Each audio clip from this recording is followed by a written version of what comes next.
যখনই ব্রহ্মপুত্রের কাছে আসি তাকে মনে পড়ে। ব্রহ্মপুত্রের জলকে ক্যানভাসে ভাবি আমি। সেখানেই তিনি একমাত্র আচার্য, যিনি সময়ের ইতিহাস লিখে গেছেন রংতুলির আঁচড়ে।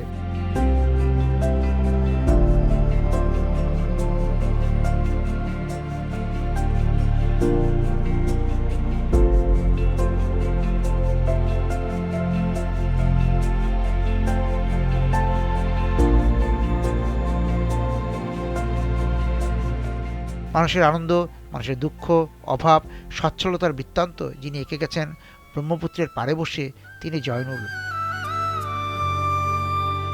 আমি যেমন করে দেখি তুমি দেখাও তোমাকে, সুন্দরী ভাজে ভাজে আমার আখি পেয়েছে কুল ছবি মতো দেশ তুমি বাংলাদেশ। পরম্পরা যারা তুলে ধরেছেন তাদের ক্যানভাসে জল, তৈল রঙে কি ধরা পড়ছে ছবির মতো দেশের দিনরাত্রি। আঁকার ক্ষেত্রে যে ল্যান্ডস্কেপ আমরা বলি না, যে ল্যান্ডস্কেপ এখনো যেটা আঁকা হচ্ছে, আঁকতে যে নিজের এলাকায় একজন নেত্রকোনা, একজন নাটোর, হ্যাঁ, আবার এই বাংলাদেশটা কতটুকু দেখেছেন, বাংলাদেশকে আঁকতে কেমন লাগে সেটা। বাংলাদেশ তো সুন্দর, বাংলাদেশ তো সবুজ মাধ্যম, সবুজের বিভিন্ন গ্রেড শেড দিতে অনেক ভালোই লাগে আসলে। কারণ একটা আমরা যে এই যে সামনে দেখতেছি এখানে হচ্ছে অনেকগুলা সবুজ, নর্মালি একটা মানুষ দেখতে গেলে হচ্ছে এগুলো হচ্ছে সবুজ, আমরা সবুজ, কিন্তু সবুজের অনেকগুলা শেড এবং গ্রেড এইখানে আছে। তো এগুলো হচ্ছে আমাদের বানাইতে অনেক ভালো লাগে কালার। কখনো পোর্ট্রেট পোর্ট্রেট আঁকা হয়? হ্যাঁ, পোর্ট্রেট আঁকা হয়। তো মানুষের এই যে এক একটা ফেস এক এক রকম না, হ্যাঁ, কথা বলে, এক একজনের শেপ এক এক রকম, এক একজনের স্ট্রাকচার এক এক রকম। সুতরাং এই যে বাংলাদেশ এবং বাংলাদেশের মানুষ, হ্যাঁ, অনেক বৈচিত্র্য, তাই তো।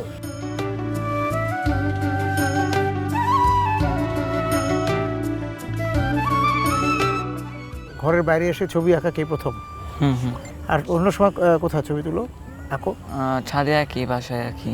তো সেই জায়গায় তো একটা দৃশ্যকল্প তৈরি করা লাগে, তাই না, একটা কল্পনা, একটা, এবং সেটা অভিজ্ঞতা থেকে। তা এমনি বাংলাদেশ ঘুরে দেখা আছে কোথাও কোথাও?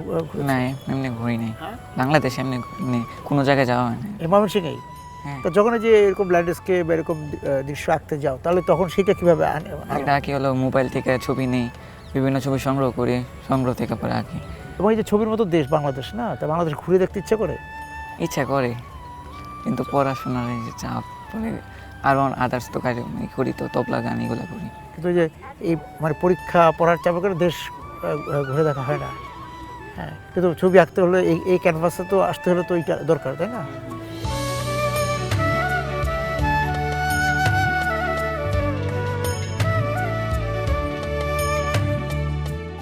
এই যে আমরা বলি যে বাংলাদেশ ছবির মতো দেশ, আসলে ছবির মতো থাকছে? আমার যেটা মনে হয় যে আমরা যখন ছোট ছিলাম সেই সময়ের নদী বা বাংলাদেশের সেই চিত্র আর এখন বর্তমান চিত্র মানে অনেকটাই চেঞ্জ। মানে অতিরিক্ত নগরায়নের ফলে এখন আগের মতো আর দেখা যায় না সেই, কারণ ক্রমশ হচ্ছে নদীগুলা মানে আপনার একদম ভরাট হয়ে যাচ্ছে, দখল হয়ে যাচ্ছে। নদীগুলো মানে যদি না বাঁচে তাহলে আসলে বাংলাদেশের প্রাণ, আমরা তো জানি যে নদীমাতৃক দেশ, যখন নদীগুলো আসলে ভরাট হয়ে যায়, বেদখল হয়ে যায়, তখন আসলে আর সেই ছবির মতো বাংলাদেশটা দেখতে পাই না আমরা। দেশের ক্যানভাসে উঠে আসে যে দূষণ, নষ্ট হয়ে যাওয়া, আপনার ক্যানভাসে জায়গা পায়? হ্যাঁ, সবসময় চেষ্টা করি। সে আসলে শিল্পীর প্রধান হাতিয়ার তো হচ্ছে তার রং তুলি, তার ক্যানভাসটা। তো প্রতিবাদের ভাষা বিভিন্ন হতে পারে, আমরা সবসময় চেষ্টা করি আমরা আমাদের কাজের মধ্য দিয়ে, ক্যানভাস রং তুলির মধ্য দিয়ে সেই প্রতিবাদটাকে তুলে ধরা। মানুষকে কেমন দেখেন? মানুষের মুখচিত্র বদলে যাচ্ছে। মানুষ তো ক্রমশ চেঞ্জ হচ্ছে, শেকড় থেকে দূরে চলে যাওয়া, সেই নগরায়নের প্রতি বেশি ঝোঁকের কারণে যেটা হয় যে নানাবিধ সমস্যা হচ্ছে মানুষ। সেগুলো তার মুখচিত্র ধরা পড়ে। হ্যাঁ, যখন পোর্ট্রেট আঁকতে যান সেটা তখন সেটা ধরা পড়ে। তুমি আমার বাংলাদেশ, ছবির মতো দেশ তুমি বাংলাদেশ, ছবির মতো দেশ তুমি বাংলাদেশ। চলো 40 বছর ধরে অসংখ্য খুশির মিছিলে ছিল আইডিয়ালসি, থাকবে